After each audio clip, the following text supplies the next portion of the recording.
Alors, je suis Nicole Gué-Séré. Je suis mère de famille. J'ai 5 enfants. J'ai 3 petits-enfants. Je suis associée au charisme des Sœurs de Saint-Joseph de Saint-Hyacinthe depuis une douzaine d'années environ. Qui m'a attirée chez les Sœurs de Saint-Joseph de Saint-Hyacinthe, c'est leur charisme, d'être proche de tout être humain, d'être proche des gens de ma famille, d'être proche des gens avec qui je travaillais à ce moment-là. Maintenant, je suis accompagnatrice spirituelle et je partage cette tâche-là avec les Sœurs de Saint-Joseph qui m'appuient en me prêtant un local pour les accompagnements. Saint-Joseph,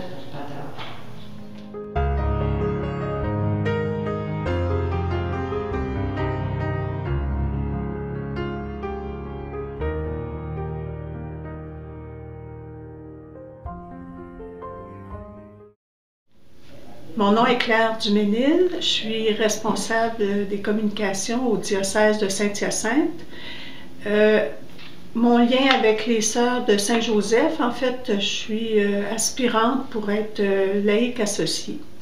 Alors c'est une démarche d'1 an ou 2, mais ça fait déjà 7-8 ans que je connais les Sœurs de Saint-Joseph. Moi, je suis Céline Comeau. Je suis une 14e de famille. Je suis entrée en communauté à 18 ans. Oui, c'est ça. À 18 ans, j'ai fait profession à 20 ans. Puis j'ai enseigné quelques années. Puis après, j'ai été plutôt dans le domaine de l'accompagnement spirituel. Dans l'accompagnement personnel, puis dans l'accompagnement spirituel. Alors, pour moi, la prière, c'est une attitude plus globale que, disons, que je suis à telle heure ici, puis après, je prie personnellement. Parce que c'est la prière qui soutient ma foi. Je m'appelle Sœur Patricia La Liberté et je viens du Manitoba. J'ai été élevée dans une place où il y avait beaucoup de métis et j'ai appris ma foi de mes parents.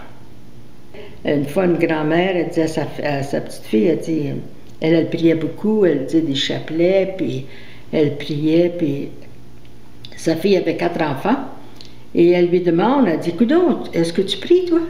Elle dit, grand-maman, je prie dans la douche le matin, moi.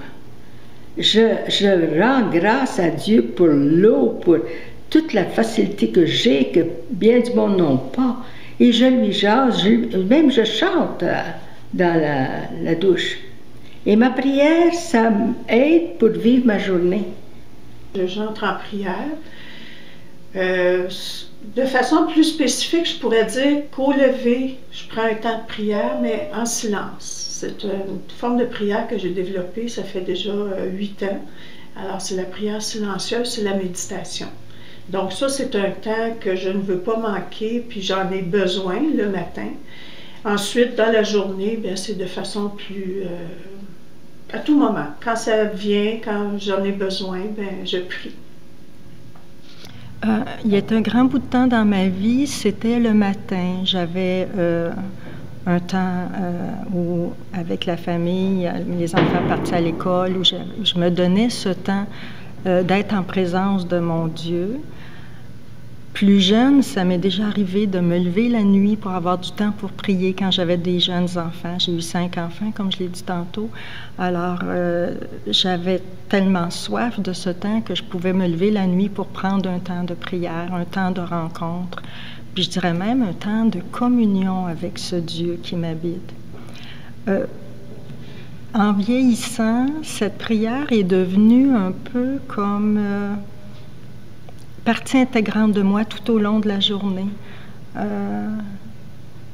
Je dirais que mon travail, ma présence aux autres, tout devient prière dans ma vie. Pour moi, les prières que j'ai apprises lorsque j'étais jeune, le Notre Père, le Je vous salue Marie, c'est des prières vraiment qui m'est très chères et qui me donnent de la vie. Parce que ces prières-là m'ont été apprises sur les genoux de ma mère, et ils sont restés gravés en moi. Ça va m'arriver donc de dire, de réciter le Notre Père, comme je vais réciter aussi le Je vous salue Marie. Mais disons que de façon plus habituelle, pour moi, la prière, c'est comme un dialogue. Alors, j'entre en dialogue avec Dieu. Je lui raconte ce que j'ai à lui raconter, mon besoin. Je lui demande de m'éclairer. Puis j'attends sa réponse. Pour moi, la prière, c'est comme un peu comme une relation quand on vit en amour, tu sais.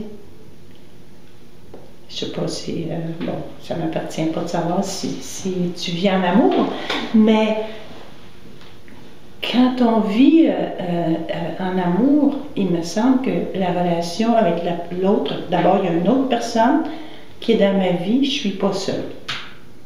Et cette autre personne-là, elle occupe mes pensées, elle occupe, bon, je travaille, quand je travaille, il y a un point de référence, je peux référer à elle, puis je peux penser qu'est-ce que je dirais quand je vais la voir, disons que je la vois ce soir. Puis il y a l'aspect aussi de dire, je peux tout lui dire parce que je l'aime, puis je suis certaine qu'elle m'aime. Alors avec Dieu, c'est la même chose. Je suis certaine que je suis aimée de lui, parce que c'est lui d'abord qui me prie, qui veut entrer chez moi, qui veut faire sa place, parce que c'est lui qui m'a fait. Fait que, puis ma prière à moi, c'est comme une réponse à sa prière à lui, à dire, bon, comme en amour, à dire, m'aimes-tu? Les femmes aiment ça, de poser la question aux garçons, est-ce que tu m'aimes encore? Il y a des émissions complètes là-dessus. Bon, OK. Fait que pour moi, c'est plus que d'être structuré un temps, un autre temps, un autre temps, un autre temps. C'est global. C'est comme vivre en présence de quelqu'un qu'on aime. À tout moment, je peux prier. Quand, bon, tantôt on en a parlé, je ne pensais pas en parler, mais je fais de l'art. Je fais de l'art visuel et puis c'est souvent un temps de prière pour moi. Alors, c'est de l'art spontané et puis des fois, je vais confier ma journée. Puis en faisant ça, en priant, ben là, je vais faire ce qui vient. Puis ça m'aide beaucoup à me situer puis à entrer en contact avec, une rencontre avec Jésus. Nettoyer de temps en temps. Faut pas toujours avoir la tête dans les nuages. Avec Marie-Elisabeth qui est toujours... Ben oui, je suis en train de la faire. C'est l'Évan, la fondatrice. Ben oui, ma fondatrice, que j'ai pas fini. T'es en train de la faire, là? Oui, oui. Elle est belle, tu l'as bien réussi, franchement. Ça sent bien bien. J'aime assez qu'est-ce que tu as mis dans le coin. C'est tellement beau, hein? C'est tellement beau ce que tu vois. C'est pas trop toi, là. Salut. Fait que ça fait trop de détails. Oui. Ben là, puis... Oh, je dis, mon Dieu, elle va être fatiguée quand elle a fini. Ça, c'est le palais, ça, c'est Ben oui. Oh, c'est... J'ai pas fini, par exemple, c'est pas fini, là. Oh, tu veux me voir faire de la vadrouille? Ramasser la poussière? Je vais la cacher. Un peu. Ah, ben, ça fait tout le temps que je vais passer. Vierge, j'en viens pas. Yes. Elle a fait une famille, c'est Ben oui, regarde, c'est ma dernière, ça. Pas comme son père, c'est pareil. C'est qui? C'est ma dernière, ça. C'est qui t'as fait? C'est Céleste, à Saint-Élie-d'Orford, avec sa mère, son père. Et puis ça, Puis regarde, tu vas voir. les originaux, là. C'est plus une prière de silence. Ce silence qui devient l'attention du cœur à ce cœur de Dieu, qui devient contemplation de ce cœur de Dieu qui se révèle en moi. Intuitivement, il n'y a pas de parole, mais intuitivement, je sens ce Dieu présent en moi et c'est cette attention tout simplement à cette présence. Alors, je peux demeurer en silence un grand moment sans qu'il y ait de parole. Et puis le plus bel exemple de ça, moi, c'est quand tout le monde peut avoir cette image d'un couple âgé qui se berce sur une galerie, qui n'ont plus un seul mot à se dire, mais si un des deux partait, il y aurait un manque, il y aurait une peine immense. Ils n'ont plus de mots à se dire, mais ils ont besoin de la présence de l'autre. Vous avez vu les tableaux, là, on a tellement de demandes pour la prière. Et puis nous avons nos familles nous confient leurs besoins et puis tout ça. Et puis c'est naturel de prier pour les personnes qui sont dans le besoin. Il y a tellement de besoins dans le monde. Alors, il y a tellement de monde à prier. Puis comme Dieu est universel, tu n'as pas besoin de... Tu dis, bien là, je prie pour la paix dans le monde. Et tu connais les places où il y a la guerre, où il n'y a pas de repos, où les gens n'ont rien, puis tout ça. Alors, va les rejoindre. Va les soutenir. Alors, le message, Dieu il n'y a pas de distance pour le Seigneur. Hein? Je suis en train de travailler, disons que je fais l'accompagnement, puis j'écoute la personne, puis comme dit, elle me confie sa souffrance. Et là, je l'écoute au fond de moi en disant au Seigneur, donne-moi la parole là, qui va la réconforter. Bon, ça peut être, tu vois, dans ce temps-là, c'est une demande. Ça peut être aussi, je suis devant un beau paysage, puis je dis, que c'est grand. Alors, il y a infiniment de façons de prier. Ça peut être, comme je regarde dehors, la nature est je suis très proche de la nature, et je vois le soleil, bien, je peux faire toute une méditation sur le soleil, sur les arbres dénudés, puis tout ça. La nature reste toujours un lieu excellent pour moi, parce que là, la nature, c'est comme si c'était comme une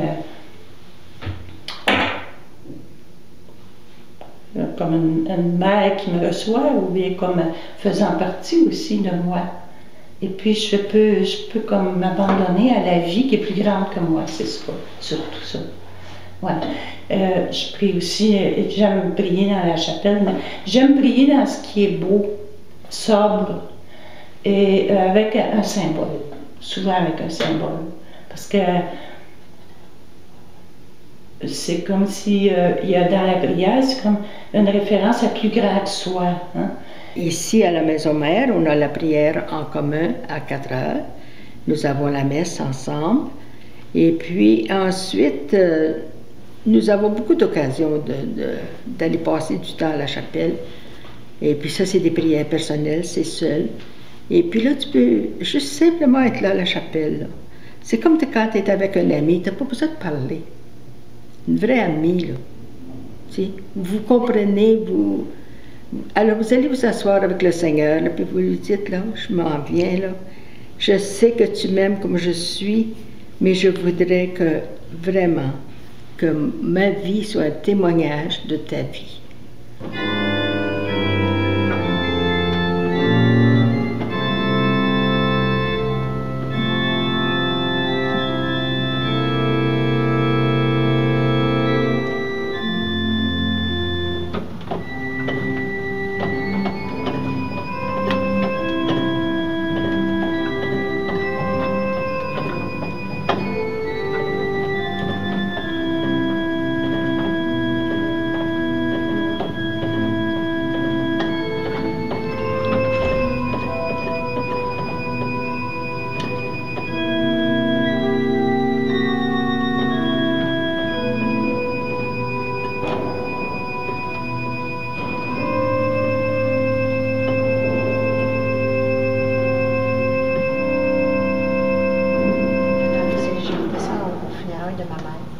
Seulement, comme ça, il est trop haut, je l'ai chanté en mi bémol. Lui, il est en oui, l'air. c'est le baryton. Il est en l'air, mais moi, je le chante en mi bémol. Le musicien me l'a mis en mi bémol, puis je chante ça. Ça m'a fait assez. J'aime le silence, ça, c'est sûr qu'un silence, le silence, c'est toujours propice à la prière. Quand tu touches le cœur de Dieu qui porte le monde, tu portes le monde dans ta prière. Autant mes enfants, mes petits-enfants, que ce qui se passe dans le monde entier. Et je pense qu'humainement, on a besoin de rites. Et pour moi, ces lieux de prière communautaire sont importants.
pas ma vie sans cette relation à Dieu, puisque pour moi, la prière est devenue une relation comblante, une relation amoureuse. On ne veut pas perdre notre amoureux, on ne va pas perdre celui qu'on aime. Et ça n'enlève rien à mon mari, mon conjoint. Là. Je vis avec mon conjoint cet amour humain, mais l'amour de Dieu est quelque chose que lui aussi partage, que lui aussi vit. Alors, en couple, on rend grâce souvent pour les moments qu'on vit ensemble. Ça, c'est un élément de ma prière aussi. On se trouve tellement chanceux, tellement heureux de vivre en amour après 42 ans de mariage que ça devient une action de grâce à ce Dieu qui nous habite, qui n'est pas étranger à la relation qu'on a ensemble. Parce que, bon, c'est sûr qu'il y a des heures dans un couple, il y a des choses difficiles qui se vivent à un moment donné. Mais quand on est attentif à ce Dieu qui habite aussi l'autre, on peut davantage comprendre que l'autre est aussi limité qu'on l'est soi-même et ça crée des relations avec plus de pardon, plus d'échange, plus d'accueil. Les pensées positives et puis certainement que ça a son impact. Puis plus il y a de prières, plus on sent que... Mais on le sent, on a des témoignages de gens qui trouvent leur situation moins difficile puis qui savent que la prière était au cœur de ça. Ça peut changer des fois les façons de vivre, les façons de voir les choses. Moi, je crois. So you see, you have to be consequential with your faith. You say things, but sometimes it doesn't go through because the witnessing is not there. Mais c'est une prière qui débouche dans les actes. Parce que seulement la prière, pour la prière, on pourrait se gargariser de mots, puis, tu sais, entrer comme en extase, puis les affaires qui ne mèneraient pas à changer le monde. La prière nous change. Elle change notre point de vue sur la vie. Elle change notre point de vue sur les autres.